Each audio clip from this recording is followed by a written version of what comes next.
Magandang araw mga kapatid.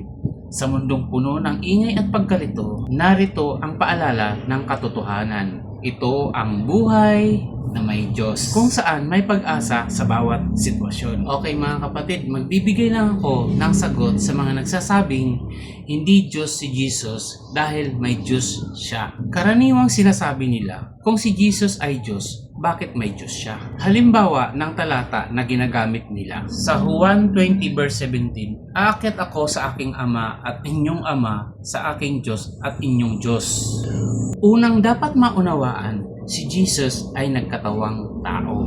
Ayon sa Ebanghelyo ni Juan 1 verse 14, ang salita ay naging tao. Ang salita ay si Jesus Christ. Ibig sabihin, siya ay Diyos.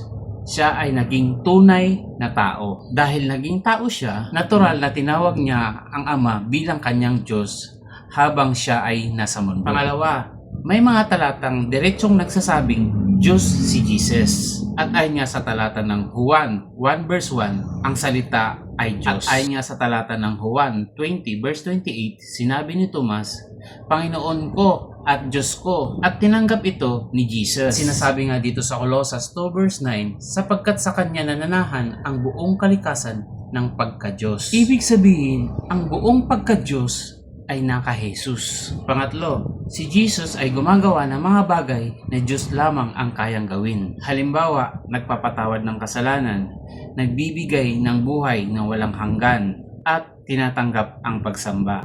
Ang mga ito ay ginagawa lamang ng mga Diyos sa Biblia. Pang-apat, bakit may Ama, Anak, at Espiritu Santo? Sa Juan chapter 14, binanggit ni Jesus Christ ang Diyos Ama at ang sarili niya at ang Espiritu Santo.